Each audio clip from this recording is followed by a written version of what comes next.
Something strange is happening to rappers' legacies. XXXTentacion, Juice WRLD, Lil Peep, and Pop Smoke. All of these artists have one thing in common. Some have been handled with the utmost respect, and others not so much. So what caused this? Why did it happen? And what is the current state of these artists' legacies? Hi, I'm Rashad Bashir, and this is what happened to these rappers' legacies. The first rapper on this list is XXXTentacion. For most of his life, he was one of the most controversial rappers in the game, and at one point, he even had his music pulled from Spotify. However, when he passed, X was one of the most loved artists in the game. But would it stay that way? Well, the clearest case of what was done to X's legacy was his albums. When X passed, his allure was at an all-time high, and this was largely due to his amazing projects. For example, his album Question Mark spent over 200 weeks on the Billboard 200 chart. However, when his estate dropped Skins, his first posthumous album, it was the exact opposite of what X had stood for. Skins was mostly minute to minute and a half songs that sounded very unfinished, and most fans agreed the album was not great. It ended up selling 130,000 units first week and fell off the Billboard charts completely. Afterwards, X's estate's greed would be solidified when they dropped a song with Lil Peep that his family and friends did not approve of. In fact, Lil Peep's best friend said that the two didn't even like each other. But Falling Down, the song they dropped, still hit the Billboard charts and was actually a great song, so it wasn't that bad. However, unfortunately, after seeing the success, X's estate would push even further to make more money off of him. Because in mid-2019, X's estate announced they would be dropping a final XXXTentacion album. And at first, fans somewhat had their hopes up, because X had announced that Bad Vibes Forever coming soon. It will be a mix of all genres you have seen me dabble with. If you are not a fan of me, this is not an album for you. It is for core fans only. This sounded great in theory, but when the album dropped, it was far from that. The material on the album was paper thin, it had horrendous features, and the beats were pretty terrible. In the end, Bad Vibes Forever went down as one of the worst posthumous albums ever dropped, with very forced and cheap features from artists such as Lil Nas X and many more, with a total of 25 tracks and 19 features. XXXTentacion practically wasn't even on it. It's Forever, the new posthumous album from XXXTentacion, and yes, it's not very good. And it feels weird saying that because I feel like it not being good has very little to do with the artist the album is named after. So it's safe to say Bad Vibes Forever was a massive cash grab. Because Bad Vibes Forever is yet another example in the music industry of an artist's name and legacy being grossly exploited posthumously with an album that is theirs in name and in name only. What's more head scratching is the fact that X's estate was getting a lot of money. There was no need for this. After fans heard the album, how many monthly listeners they got? Like tens of millions. Juice got 30 million. X got 30 million. They're bringing in over like 1 billion streams a year. The backlash was insane. In fact, it was so harsh that Lil Nas X's song was taken off, and the album only ended up selling 65K first week, which was horrible for X's size at the time, and debuted at number 5 on Billboard. A couple weeks later, it had completely fallen off the charts. To put it in perspective, Question Mark debuted at number 1 and spent 5 weeks in the top 10. But it wouldn't end there, because in 2020, things got really bad when X's mother decided to turn things up a notch and started using her son's social media to promote another artist's song. On October 16th, 2020, fans were furious after X's mother went live on his Instagram account to promote another artist. X's 18.2 million followers at the time saw he was going live despite being gone for 2 years, and to their surprise, X's mom was promoting a song by one of X's tattoo artists, Ichabod Veins, featuring X for only about 30 seconds. They tuned in, they discovered Bernard was promoting the video for the Bad Vibes Forever track Chase Glass Shards featuring Ichabod Veins, which he currently manages. And it's safe to say that fans were anything but pleased. As the live continued, which pulled in roughly 300,000 viewers, comments such as "this is disgusting however you want to look at it" immediately started flying on Twitter. On Twitter, fans were accusing X's mom of tarnishing his legacy. XXXTentacion started a live video? Really? F that. What XXXTentacion's label have done with his name after his passing should be genuinely illegal. It was one of those notifications you shouldn't have been getting, but the details made the situation even worse. Before the music video was released, they dememorialized X's account, and furthermore, the song wasn't even finished. So you'd think after all of that backlash, X's estate would learn. Well, not exactly, because in 2022, XXXTentacion's Instagram page posted this. A picture of X and Juice morphed, signaling a collaboration. Their latest Instagram post, X's that is, they posted a half and half of Juice WRLD and X, and they didn't even write a caption. What does this mean? Well, it seems as though a Juice WRLD and XXXTentacion collab is on the way. And once again, to say fans were confused would be an understatement. I don't know how many times we gotta say it. We don't know what X and Juice would want to be doing. Would they have wanted to collab? The funniest part, despite both of their fan bases sharing a large number of fans, nobody asked for it. The fans, every single one of us, were like, yo, chill. Luckily, it never dropped because some fans leaked it. But it was clear X's estate did not care about his discography one bit. But an artist's legacy is so much more. It also includes their image. They cared about that, right?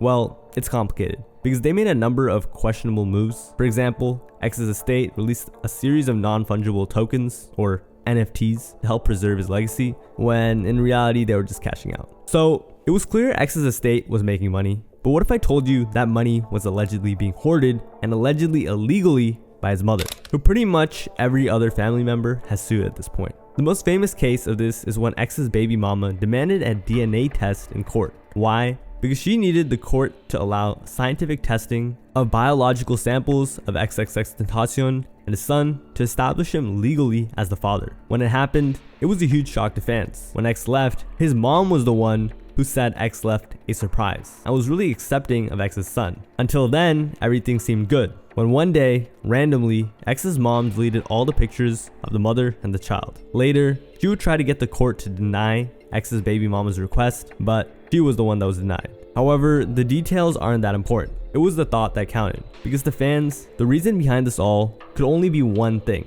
A recurring theme in X's posthumous history: greed. Because if X's son's mother couldn't prove if X's kid was valid, X's mother wouldn't have to pay the baby mama the money it deserved. In the end, the baby mama won, but it wasn't a great look. But you see, that wasn't the only family lawsuit. X's half-brother Corey Pack also sued X's mother for various reasons. According to his lawsuit, X's mother was hiding money through various shell companies. X's mom was also accused of transferring over $11 million in assets to herself that were designated to him. The suit also states that X's mother purchased a Mercedes-Benz SUV, a Lamborghini Huracan Coupe, a Can-Am Spyder, and 7 cars for her friends, including a Range Rover and a Lamborghini SUV. It also states that she purchased and sold 2 properties, so clearly she was balling. And after finding out some of these details, fans were not pleased. If all of this is true, it's disgusting and dishonoring X's estate, making profit off of your son, SMH. So that brings us to today, where most fans of XXXTentacion want to forget most of his posthumous releases. And the milking of X has been so normalized that nothing even surprises fans anymore. However, I do want to say that despite all of this, X loved his mother, and it was well within her right to do what she did. There was always, there will be and always was a void in my heart. And it was just due to the fact that I didn't have my mom for a long amount of time. And my mom was out there trying to hustle, get her money up, you feel me? And she was doing everything she could. And I ain't even finna dub my mom. Like, I love my mom to death. That's the apple in my eye. I'll take a bullet for my mom any day. You take a bullet for my mom right now, no question. No questions asked. That being said, she definitely didn't do his legacy any favors. However, at least X had the luxury of having his family exploit him. The next rapper wasn't so lucky. The second artist on this list is the late emo rap rock star Juice WRLD. While he was alive, or even afterwards, Juice WRLD was one of the largest artists in rap, who unfortunately passed away on December 8th, 2019, and it sent shockwaves through hip-hop. However, Juice WRLD was no regular rapper. He left behind thousands of songs, many of which had not been heard. So regardless of the sad news, most fans had something to look forward to: his music. And in the beginning, things were going well. Juice WRLD's label dropped Legends Never Die. It sold a whopping 300,000 units. Everyone agreed it was a great album. But not too long after that, the greed of his label and management would start to take over. And all began when his next album was teased, with a trailer that was released in July of 2021, which now has over 50 million views. That trailer was for an album called The Party Never Ends. However, right after that, the album immediately got postponed. Why? Well, Juice's management decided they wanted to drop a documentary and an album along with that. This would have been great, but the album was filled with sad songs that most fans did not want. But hey, Juice WRLD didn't know what he wanted. Nope, because in the documentary, they played 2 songs and then Juice says he wants them on his next album. None of them made the cut. Yikes. However, luckily for the fans, Lil Bibby, Juice's label owner, reassured them that the next album was going to drop soon, writing, "The party is about to start soon." To fans, this was great news because they were finally about to get what they wanted, turnt Juice WRLD songs. However, once again, it looked like Bibby and Juice's team had spoken too soon, because by the time they started promoting The Party Never Ends, Juice WRLD's music began getting leaked like crazy. People in Discord were paying thousands for these Juice WRLD leaks, and Bibby and Juice's label were getting mad, very mad, because not only were they quote-unquote losing music, they were losing a lot of money. At one point, it got so bad that fans would be in Lil Baby's comments every day begging for songs, then they wouldn't get it and decide to take it themselves. This made Juice's management furious, and Bibby would notify fans that The Party Never Ends might never release due to these leaks, writing, "These leaks are getting out of hand. I hope all the fans are happy. The Party Never Ends might be cancelled. All this leaks." So Lil Bibby was essentially being mad about the leaks and then not dropping them, and therefore punishing a fan base that didn't really have to do with it, at least 99.999% of them. What's worse, this may be valid if it was a normal artist. However, Juice WRLD left behind thousands of songs, so to blame a delay on a couple leaks did not look good. And that's exactly what happened, because this type of behavior by Bibby and the team would backfire horribly. Bibby continued delaying the album, and after doing so multiple times with no end in sight, he had become a meme. On top of that, the leaks were only getting worse. At this point, the majority of the anticipated songs were leaked for the album, and Lil Bibby officially canceled the album for the year, writing, "No party this year, f the hackers." Lil Bibby would then make tweets to address the so-called leaks and fan backlash, writing, "If you don't know the whole story, shut up." But what was even worse was the fact that he would continue to say that Juice WRLD's album was dropping soon. Juice WRLD's posthumous album dropping. 6 weeks? That's amazing. Well, stay humble and stay blessing everybody, man. All of this looked horrible, but Juice's estate's tricky relationship with hackers and fans wouldn't end there. Because in May of 2024, Juice WRLD's manager Pete went on Instagram and started saying some very concerning things about how Juice WRLD's music was leaking. That month, he took to Instagram and wrote, "Max Lord leaked Oxy and Muddy for money, SMH." Then a fan slid up in his DMs and wrote, "He's been selling songs for years. It's been known. Unfortunately, the first sign is when he started selling songs only he would have." Juice's manager put a bullseye emoji. Max Lord was one of Juice WRLD's main producers and engineers, and a close friend in his latter life. So this came as a huge shock to most Juice WRLD fans, and it actually became huge news as DJ Academics was making posts about the news. However, that wasn't what made the situation bad, because Max Lord wasn't going to take this disrespect, and his response shared the sentiment of many Juice WRLD fans and exposed Juice's management, and he just kept it a buck. He started off by saying that those songs weren't even going to be on the album, writing, "Neither of the songs were singles. Muddy was never on the album." He then said that they didn't even have real proof that he was hacked, and they were ghosting him whenever he tried to get in touch with them.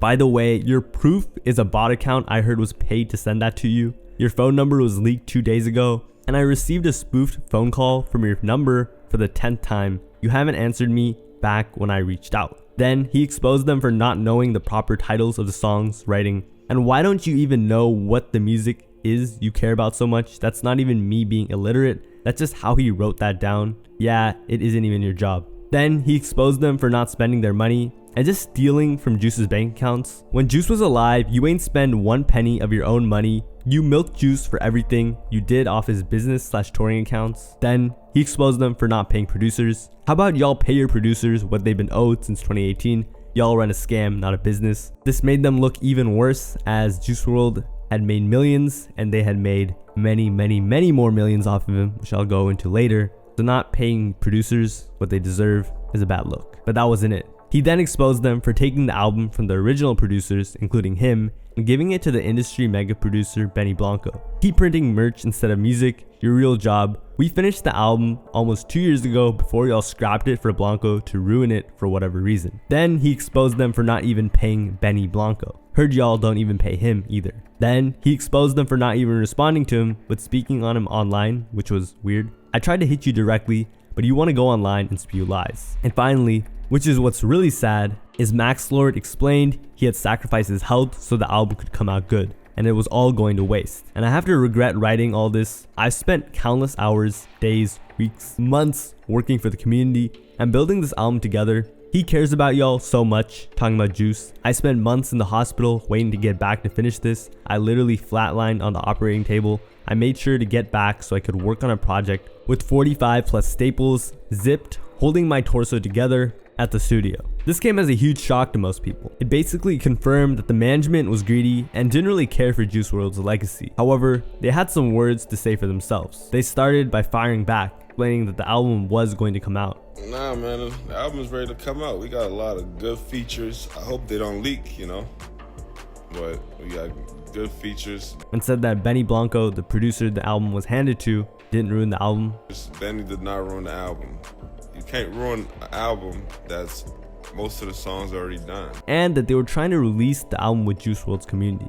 We're gonna roll out this album with the community. We're not gonna do it without y'all. When y'all ready to lock in and everybody's ready to go as a team, we're gonna do it together. In fact, if the fans, not them, were better, the album would have been out already.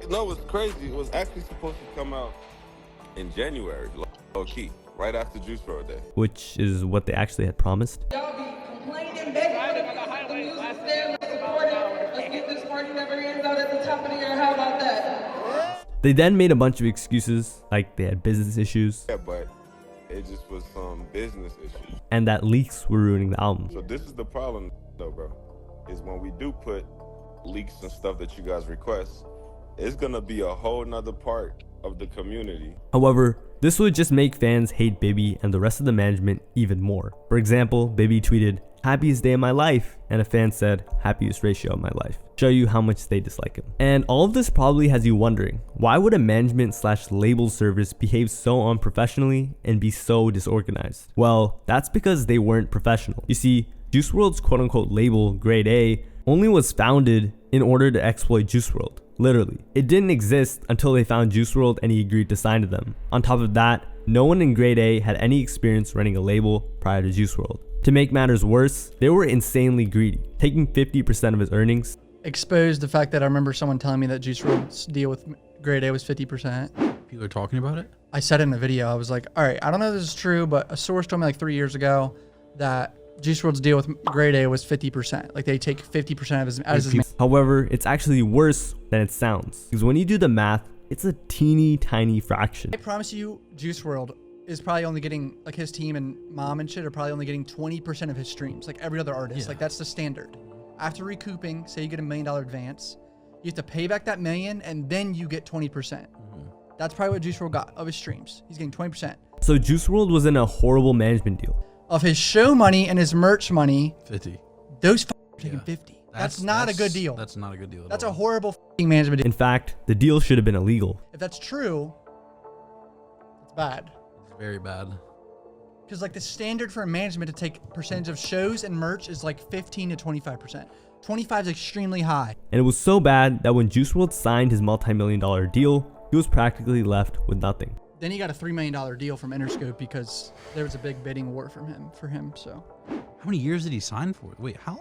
I don't know the details of that. All I know is Interscope got him for $3 million, and then his management contract was 50% of this shit. But you see, Juice's management and label weren't the only ones tarnishing his legacy. His loved ones, or just loved one, you could even call it that, or her at this point, Lotti has done quite a bit of damage herself by doing nothing but make him look bad. In the beginning, it actually looked like she was about to hold Juice down for life. I'm trying to uphold a legacy my name is attached to. I would never be on here acting like that or posting OnlyFans or doing anything like, but still trying to acknowledge Jared's legacy and be part of that. However, it didn't take long for her to completely go back on that. The first time it was evident she did not give one frick about Juice was when she began dating a well-known scammer in hip-hop, who went from managing her, I'm a bit confused as to what there was to manage, to be honest, but okay, to dating her. But that wasn't a crime. Everyone has to move on. Here's what's disrespectful. Wood began giving away Juice WRLD's gifts to her, Carter, her new scammer boyfriend. He was also seen in clothes Juice WRLD had worn, and even with a custom bag Juice commissioned for Ali. What's worse, the boyfriend had absolutely no chill, writing things like, just chillin', watching YouTube in Juice WRLD's house, Juice WRLD's home studio. But at that point, as crazy as it sounds, it hadn't gone that bad yet, because I guess the backlash just made Ali think, I might as well get paid for all this hate. which prompted her to launch her own content. Wink, wink, wink. However, once again, Ali explained that her content would only be for her, to support her, and that she would be upholding Juice WRLD's legacy, writing, "Also, by the way, I never put anything of Juice or about Juice or with Juice or regarding Juice on my /for my /towards my who taught this woman how to write, alright, or for you to go to my content ever. You did. So do me a favor and stop, because I'm not with that stuff. It's been 3 years. Let him rest. My content is for me and about me." Which sounds great in theory. However, she would completely go back on the statement after probably realizing nobody wanted to buy content of just her. So she decided to include Juice WRLD. How? Well, she would go on to post on her content page about Juice WRLD, talking about a tape her and Juice made, and I'm not talking music. She also used it to sell a bunch of Juice WRLD's old clothes, and even his juice, to raise money after her and her scammer boyfriend I mentioned got arrested for meth possession and shoplifting. But wait, it gets worse, because after all of that, a video of her calling Juice's music trash surfaced. And this is why I can't listen to the radio. I need to stop rappers. You have a small dick. Keep in mind, all of his latter songs were about her and how much he loved her, and she was 8 years older than him. So that brings us to today. What do people think of him now?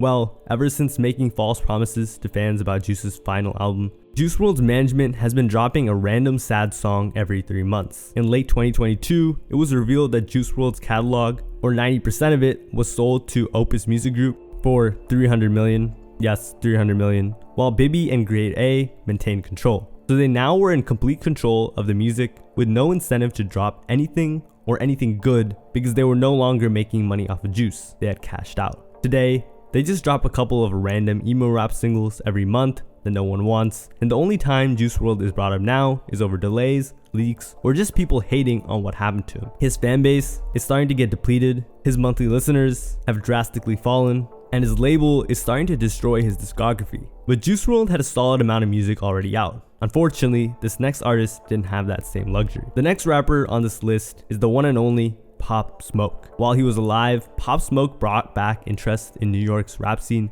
single-handedly by popularizing New York drill. Unfortunately, he accidentally posted his address and was gunned down in an armed robbery at the young age of 20 years old. Once again, this was devastating, but fans were assured that his legacy would remain intact. And at first, the label did a great job of it. His album, Shoot for the Stars, Aim for the Moon, was great. However, it didn't take long for the money to take priority. In June of 2021, Pop Smoke's label and team announced the second posthumous album would be releasing. On Wednesday, June 23rd, an official trailer for the late rapper's second studio album, set to arrive July 16th, was released.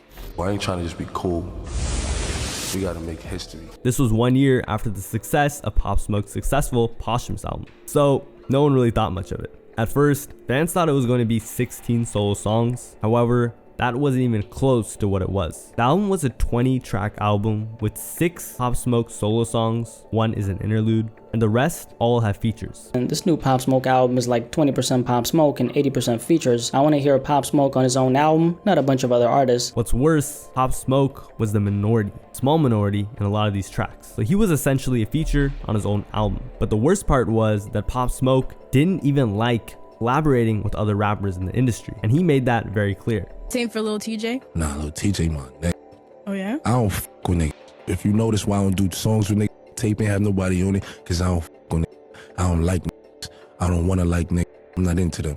You know what I'm saying? You know what I'm saying? You know, cause we niggas be envious. So the label had gone against his wishes for money, but it still got worse. Furthermore, the album was just clearly scraped together in a very sloppy manner. For example, Pusha T's verse on the song with Kanye mentioned a Tyler the Creator album that dropped 2 weeks prior to Pop Smoke's album dropping, further confirming fans' suspicions. On top of that, there were horrid features: Chris Brown, Dua Lipa, Kid Cudi, artists that Pop Smoke would not have featured with, except maybe Dua Lipa. It was clearly a money grab. But the reaction to the album dropping was even worse for his legacy. Many of Pop Smoke's closest friends came out and spoke out about him. For example, Mike D, one of Pop Smoke's best friends, explained he had no involvement or idea that the album was dropping, writing, "For anybody saying, why did I let anybody drop this or that? I had no involvement in my dog's album. didn't even know an album was dropping until it got broadcasted on this internet shit. I'm upset at myself because I know he wouldn't have even wanted it like this. It was so bad that Pop Smoke's main producer, 808 Mello, had to speak out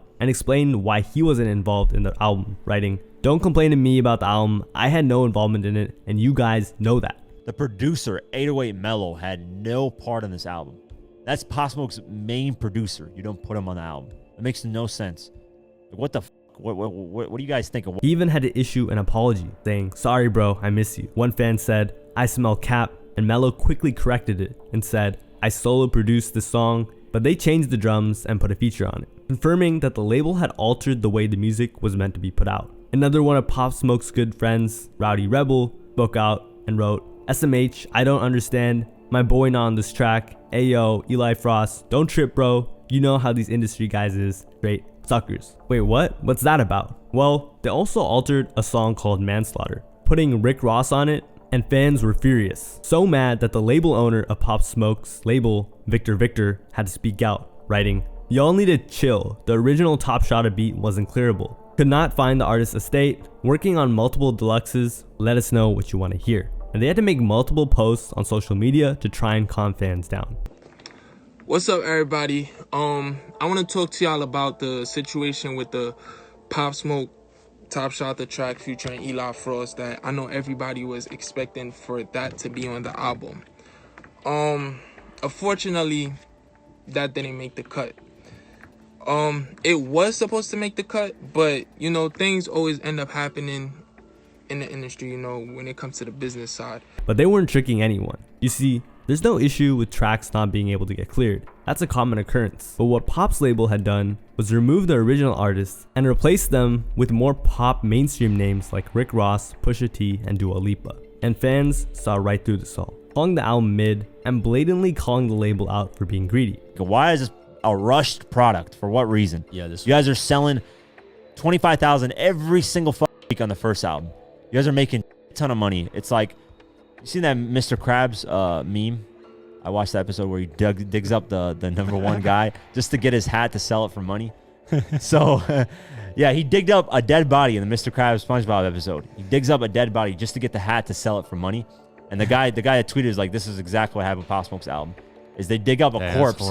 They dig up his corpse just to get as much money. Like, let's see if we can sell something out of his dead body right now. Because it just didn't make sense. Why would they do this? In fact, Anthony Fantano described it best, saying, "Know that you're going to hear like some weird stuff that doesn't go over too well. I think there's a lot of stuff here that's pretty clear that Pop Smoke would have done something to it or just not have put it out had he still been around." And I think that's true just by virtue of the fact that the quality level on some of these tracks isn't even up to snuff to, again, the last Posthumous LP. Yeah, unfortunately, I'm not too crazy about this one, and I'm feeling a strong 3 to a light 4. And, however, Pop Smoke's family came out and disagreed with everyone, not just Pop's friends, but also the public, saying that they were actually happy with the album because they were just trying to get paid. And Pop's brother specifically told everyone to humble themselves. So before y'all tell me what my brother would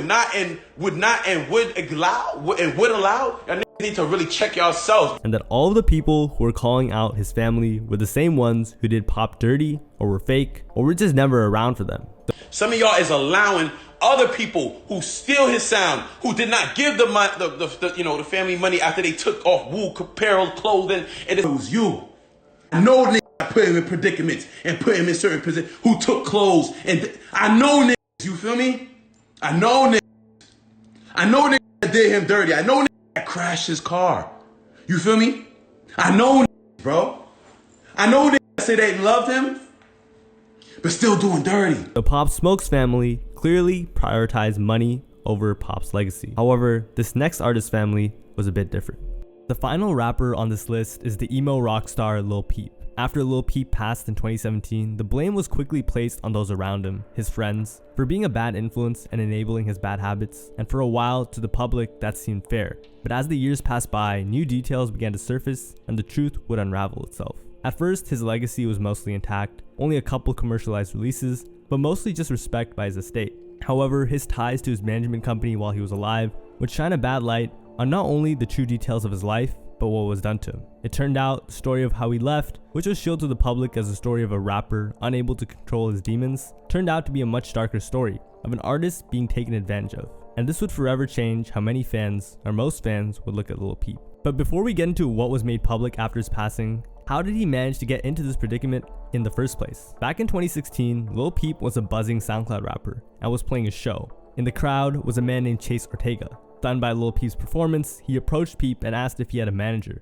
Peep said no, and told him he would just get by however he could, and admitted he was basically homeless. At the time, Peep was living in Skid Row, self-releasing his music on SoundCloud. Shortly after, Peep's music would be shown to the CEO of First Access Entertainment, Sarah Stennett, a longtime manager to acts such as Iggy Azalea and Zayn Malik, and a big name in the music industry. And from the moment Stennett first heard his music, she was obsessed. Eventually, she'd get in touch with Peep and they had a meeting. She asked him if he wanted to play stadiums and if he wanted to become a global superstar. He responded with yes, and she told him she could help him with that. So in the middle of 2016, Lil Peep signed to First Access Entertainment, a deal that would change his life forever. At first, things were alright. First Access helped Peep with releasing his music to all platforms, selling merch, and most importantly, tours. Maybe not stadiums yet, but tours in Europe, Russia, and the entire country. But once Peep started seeing success and was able to make a substantial amount of money, First Access focus shifted entirely to how much they could profit off of Peep, and took a series of measures to ensure this. For one, they didn't want him to be in Los Angeles with his friends or peers, who they saw as a distraction, an obstacle in their way of profiting off of Lil Peep. So after Peep finished his first tour, First Access and his manager pushed Peep to move to London so that he could live a quieter life and maybe even get sober. Peep grudgingly agreed. And just like he thought, he didn't like it. While he was in London, he was even unhappier than he was in LA, and to him, a lot of the blame was on First Access. During his stay, he texted his manager at the time, "I'm not enjoying life. I don't want to be Lil Peep G. I'd rather work at Starbucks. I just feel like I should be doing everything that First Access is trying to do for me because they don't have shit on me, and they should be paying me to do their job." According to Peep's close friends, he was so unhappy with First Access, he was even thinking of firing them altogether. Just 3 days after he expressed his discontent with his new location to his manager, he was struggling with a panic attack, and instead of comforting him, his manager told him a member of First Access would be bringing him Xanax. Later on, his manager denied the claims in court. And while Peep was in London, First Access sent him on one last tour. On October 2nd, 2017, Lil Peep would embark on the last tour of his life, and right from the jump, things would go wrong. He and his manager, Chase Ortega, the man he first met at that show, stopped all communication, and they used the new tour manager from First Access as a middleman. Even worse, the van he had used for his last tour was replaced with a grimy, cramped tour bus, so touring became miserable for Peep. He was forced to sleep at weird hours and had nothing better to do but take substances and play video games, which to someone like Peep with depression didn't help. On top of that, the new tour manager hired by First Access, Belinda Mercer, who was supposed to be a reasonable person, turned out to be the opposite. Mercer was a fangirl obsessed with getting Peep's approval, attention, and used her role to control and manipulate him. The tour bus was flowing with substances more than ever, and things were getting dangerous. Mercer knew exactly what substances Peep loved and what got him the most high, and Peep would be in a coma-like state 24/7, according to those around him. In fact, Mercer's nickname by the supporting artists of the tour was the Pimp, because she would supply everyone with their substance of choice to control them. MacNed, one of Lil Peep's best friends, said, "Belinda, she's kind of a pimp. She kept us in line with drugs. We were like her host. And since she was a fan, she even managed to have a relationship with Peep under the covers, if you know what I mean. Essentially, she was more of a dealer than a tour manager. And it only got worse. On October 25th, 21 days before Peep's passing, his tour was almost jeopardized because of Belinda Mercer. While they were crossing the Canadian border, everyone in the bus was told by Border Patrol they had to leave the bus. Mercer was apprehended and interrogated, and they had to wait 7 hours to cross the border. In the end, Mercer was held back even longer, and they had to go on without her. Yup, you heard me. They had to leave the manager of the tour behind because she got caught with illegal substances. Mercer would rejoin the tour the next night. Years later, in a deposition, Mercer admitted that the authorities had found illegal substances on her, but they were the tour's, not hers, implying that the substances were Peep's. However, Peep's mother came with receipts, and when Mercer was confronted with text messages in which she allegedly asked Peep how many blew, referring to a type of substance, Mercer pled the fifth. And of course, later on in court, First Access claims they gave Mercer a stern talk for giving substances out. However, the CEO of First Access, Sarah, had engaged in activities similar to what Mercer had been doing. You see, unlike what First Access claimed in court, Sarah Stennett, the CEO, was on board with all of this, according to Peep's mom and those around him. She, quote, fostered, promoted, and encouraged drug use to maintain control over Lil Peep and his tours. For example, On a tour stop in London, Peep and Stennett had dinner, and he was given a bag of substances by Stennett as a gift. However, later, through a lawyer, Stennett denied that she had ever given Lil Peep any substances, and that she was merely trying to comfort him by offering substances that she had no intention of delivering. But once again, Peep's mother had receipts, and in court, Peep's mom showed text messages in which she contacted him about drugs, writing, "I'm about to land at JFK. I have 1 2 milligram and 4 quarters," referring to 2 different doses of substances she had for Peep. 11 days after the border incident, Peep met with one of his rapper friends, Fat Nick, who hooked him up with a ton of substances for his birthday. Once again, First Access didn't try to limit Peep's use. Instead, they signed Fat Nick. At this point, and even at certain points prior, Peep wanted to quit the tour, but his managers ignored the pleas and pushed him onto the tour city after city, applying and propping him up on all sorts of substances. Sometimes he'd show up to a show, a complete mess, stammering, vomiting, and looked like he was about to pass out, but as you can see, continued to perform. And things only got worse. Peep's final show was a nightmare. First Access had failed to get him a proper venue, which he vented about to his mom on FaceTime, and it was the last time they would ever speak. In fact, in his final show in El Paso, Texas, his manager, Belinda Mercer, encouraged him to take an excessive amount of a certain substance so he could cancel the show and collect insurance money for being sick. It was so normalized at this point that people didn't even care. His friend even took a video in case something went wrong, worried for him. In the end, the promoters got mad and Mercer made Peep post the video to social media showing he was fine and then perform. Peep was already depressed and going through mental issues, so forcing him to tour and take drugs wasn't going to end well, and it didn't. Eventually, the lack of concern for Peep's health led to his demise, and on November 15th, 2017, Lil Peep was found on his tour bus deceased, all alone in a corner in the back. Earlier that day, he was hanging out with some fans before the show, and there was enough evidence on the tour bus to say he died from substances on that bus. Years later, it was revealed that the night before, Mercer begged the local tour staff for heavy drugs. When he was found unresponsive, attempts were made to revive Peep, but he wouldn't come alive. How did he end up like that? At 3 p.m. that day, he was in Tucson, Arizona, chilling with friends from his group, and almost an hour later, he started acting funny. His friends moved him to a couch and tried to keep talking with him, but Peep kept passing out, and after being kicked and shaken, he wouldn't wake up. They thought he was just in a really deep sleep because he was snoring, but this was actually him ODing. Others on the bus were told about this, but in the environment the management created, this was normal, so no one did anything. In fact, Mercer had seen Peep at 5:30 and couldn't wake him up, but decided not to call the police or an ambulance and instead decided to run a personal errand. It wasn't until 3 hours later when they realized he was frozen, his skin was pale, his lips blue, and that he had no pulse, that an ambulance was called. But it was too late to save him. He was pronounced dead on the scene. His management, as well as those on the bus, had watched him slowly pass away in front of their eyes. Immediately after, the manager who Peep had fallen out with on tour tweeted, "Been waiting for this call for a year," explaining he didn't even expect Peep to last this long. Following his death, Peep was mourned by friends and family. His best friend took to Instagram live crying, and there was an outpour of support coming from his fans and other musicians. Post Malone spoke about him. More than what, like a genuine, good, real, true person that he was, his music was gonna change like the culture of everything. Like already shifting culture in such a short like period of time that, you know, he was, you know, like kind of on, I guess. And but he's just an incredible, talented dude and good guy.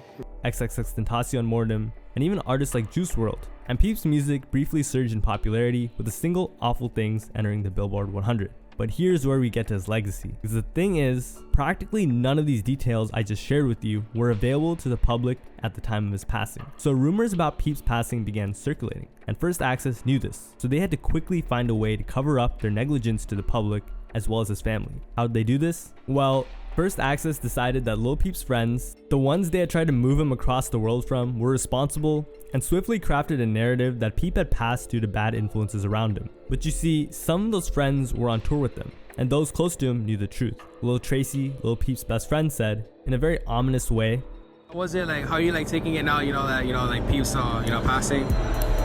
I mean, shit. I'm not taking it good. Oh, me. I was seeing like some stuff on like social media. I'm willing to die for what my friend died for. You might not even know what that means, but I know what that means.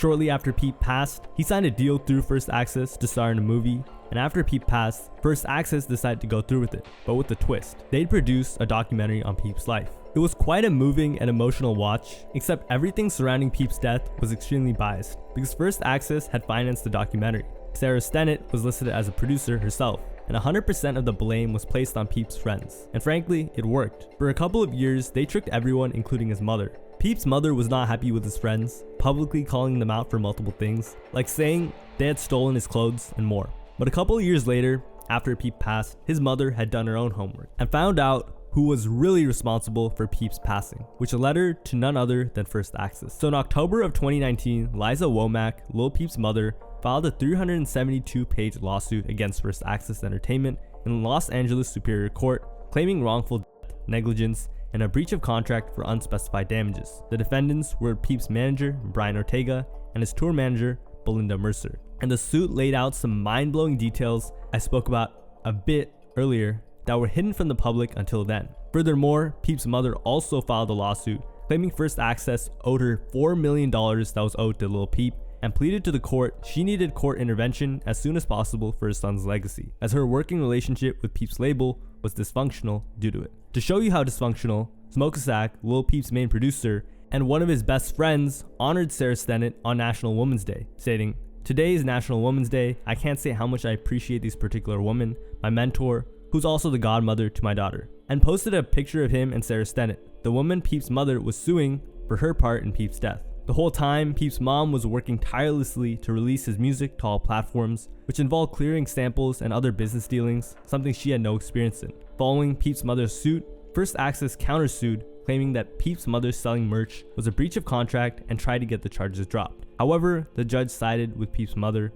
and approved every core accusation and set a date for the jury and trial. However, despite the trail of evidence, First Access was a legitimate company and the lawsuit wasn't going to be an easy win. Peep's mom's biggest hurdle was trying to get over the duty questions, which meant, did First Access Entertainment have a duty to prevent Lil Peep from obtaining or accessing substances? And it was possible because a court could reasonably decide that by providing a person with an addiction with prescription medication and illegal substances, they endangered his life, and that brought responsibility upon themselves. According to another legal expert, if it was proved in court, it could have legal ramifications much worse than millions of dollars. There could be criminal charges for everyone involved. The lawsuits show that they were facilitating substances or bootleg substances without prescription. In fact, the same legal expert said Lil Peep's case was very similar to Michael Jackson's passing and famous lawsuit, except his management had hired a doctor. Peep's management was much dirtier. They were handing him substances under the table, which would likely influence a jury to find them responsible and guilty for Peep's passing.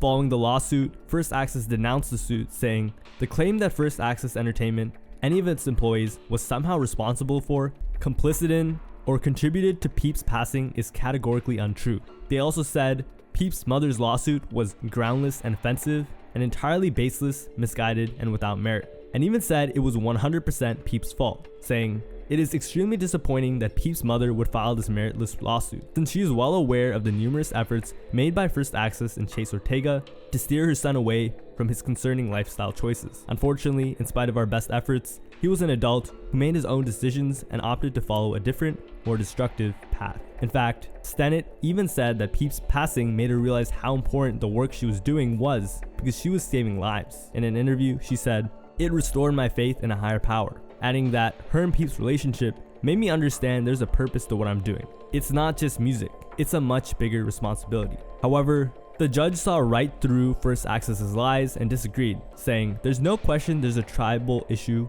as to whether Mercer provided the substances or not. If you're going to create an environment like that where substances are flowing, and hey, you don't have an actual life-saving device or any Narcan to help people who are going to have a problem with these substances, it seems to me you're creating a very dangerous situation here," and supported Peep's mother. I'm not saying that's what happened, but that's what Womack, Peep's mother, alleges. The fact that the defendants didn't give decent, adequate protection for that environment, I think that could add up to causation there. So despite First Access Entertainment's attempts to get the case dismissed, Peep's mom wouldn't budge and said, "I want justice for Gus. That's why I'm doing this. Whatever form it takes, what I'm looking for is for people to be held accountable for their behavior." And it was something she had to do as a mother, and so the other young artists couldn't be exploited. This is something I must do as a mother. I feel very concerned that they not be exploited. What Gus had to live through is actually horrifying to me, and I'm not sure he's the only person his age in this situation. In 2021, a fan on Reddit comments, "Damn, this is nerve-wracking to watch. Can't imagine what it must be like for Liza." And they were right. Because that same year, Peep's mom did an interview where she revealed she'd almost passed twice during the lawsuit. I've had 2 strokes and I'm not gonna until I take care of this matter. I'm going to live. I have a mission. And after 4 years, on February 14th, 2023, Lil Peep's mother and him settled his wrongful death lawsuit outside of court, and it never made it. And part of the deal were that the terms of the settlement were to be undisclosed. But on Instagram they announced, great news for Lil Peep fans, his music will now be in the care of only his mother and brother and no one else. Today, Gus's music came home. From this day forward, his music will be in the care of his mother, brother, and no one else. It is a solemn moment for us as we reflect on the struggles of the past 5+ years. We are grateful to all of the fans, friends, professionals, and family who stood by us. We are all permanently changed by Gus's passing. We know he should be here in the world with all of us, creating, making whatever he was supposed to make, but he is not. So we will protect his music with all of our strength. This is a very important day for us. So the lawsuit had been settled for an unknown amount of money, probably millions, and First Access returned all of Peep's music to his family. And the event definitely gave his family and loved ones some closure. However, many fans were disappointed, as although there would be a lot more releases of Lil Peep's music, and First Access Entertainment could no longer make money off of him, no one was personally held responsible for the neglect that clearly occurred on the tour, and it never ended up being the precedent-setting case his mom originally wanted it to be, making change for upcoming artists in the industry. Thanks for watching, bye!